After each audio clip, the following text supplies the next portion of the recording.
بسم الله الرحمن الرحيم. الحمد لله والصلاة والسلام على رسول الله.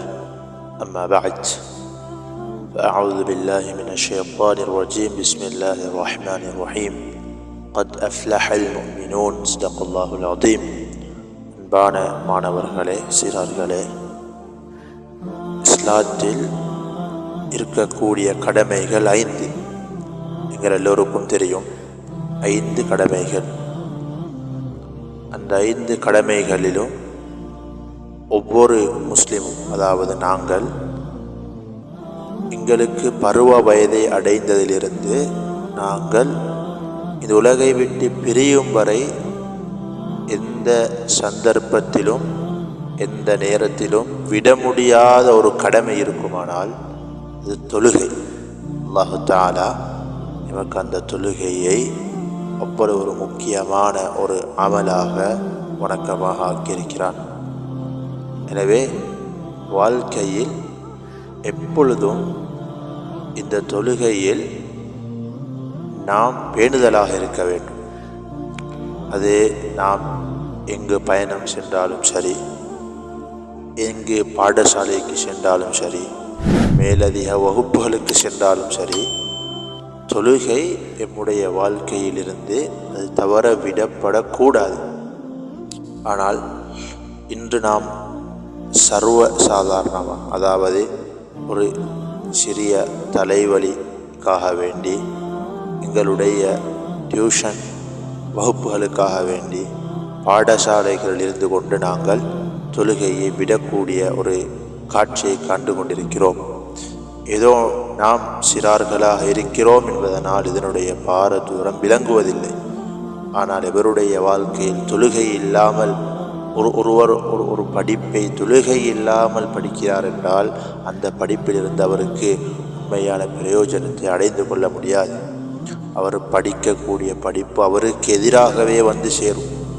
அதனால் நானும் நீங்களும் தொழுகையுடைய முக்கியத்துவத்தை முதலாவது விளங்க வேண்டும். ஒரு தொழுகையை விட்டால் எத்தனையோ வருடங்கள் நரகத்தில் இருக்க வேண்டும். அற்ப சொற்ப காரணங்களுக்காக வேண்டி நானும் நீங்கள் தொழுகையை விட்டுவிடக்கூடாது. என்னுடைய உள்ளத்தில் உறுதியாக பதிய வைக்க வேண்டும். அது நான் எங்கு பிரயாணம் சென்றாலும் சரி. ஹஜ்ரத் ஸல்லல்லாஹு அலைஹி வஸல்லம் அவர்கள் ஹதீஸில் தெளிவுபடுத்தினார்கள், யார் சுபஹ் நேர தொழுகையை விட்டுவிடுகிறார்களோ அந்த நாளே அவருக்கு சிறந்த நாளாக இருக்காது. நபி அவர்களுடைய ஹதீஸ். நாம் சுபஹை தொழாமல் 7 மணிக்கு 6:30 எழும்பி பாடசாலைக்கு செல்வோமானால் அந்த நாள் எங்களுக்கு நல்ல நாளாக இருக்காது. அந்த நாளில் எத்தனையோ சோதனைகளை நாம் எதிர்கொள்வோம். கொஞ்சம் சிந்தித்து பாருங்கள், சுபஹ் தொழாமல் என்னுடைய ஒரு நாள் எப்படி கழியும் என்று. அந்த நாள் நிம்மதி இருக்காது. அதனால் வாழ்க்கையில் நாம் தொழுகையை இதன் பின்னால் நான் விடமாட்டேன் என்ற உறுதி எடுக்க வேண்டும். எங்களுடைய இந்த சிறிய பருவத்திலிருந்தே நாம் இந்த உறுதியை எடுத்துக்கொண்டால் பிற்பட்ட காலங்களிலும் அது பழக்கத்தில் வந்துவிடும். அல்லது நாம் ஒரு நேர தொழுகையை தொழுவது, இன்னொரு நேர தொழுகையை விடுவது, இப்படி நாம் பழகிவிட்டால் பிற்பட்ட காலங்களிலும் தொழுகையை விடக்கூடியவர்களாக ஆகிவிடும். அல்லாஹு தஆலா குர்ஆனில் வெற்றியாளர் யாரென்று தெளிவுபடுத்துகிறார். வெற்றியாளர் உலகத்தில் நாங்கள் சொல்லுவது, இந்த போட்டியில் இவர் வெற்றியாளர். அதுபோல் உலகத்தில் வெற்றியாளர்களை பற்றி அல்லாஹ் சொல்லும்போது முதலாவது சொல்றது அல்லதீன ஹும் அலா ஸலாத்திஹிம் யுஹாஃபிதூன். அவர்கள் தொழுகையில் பேணுதலாக இருப்பார்கள்.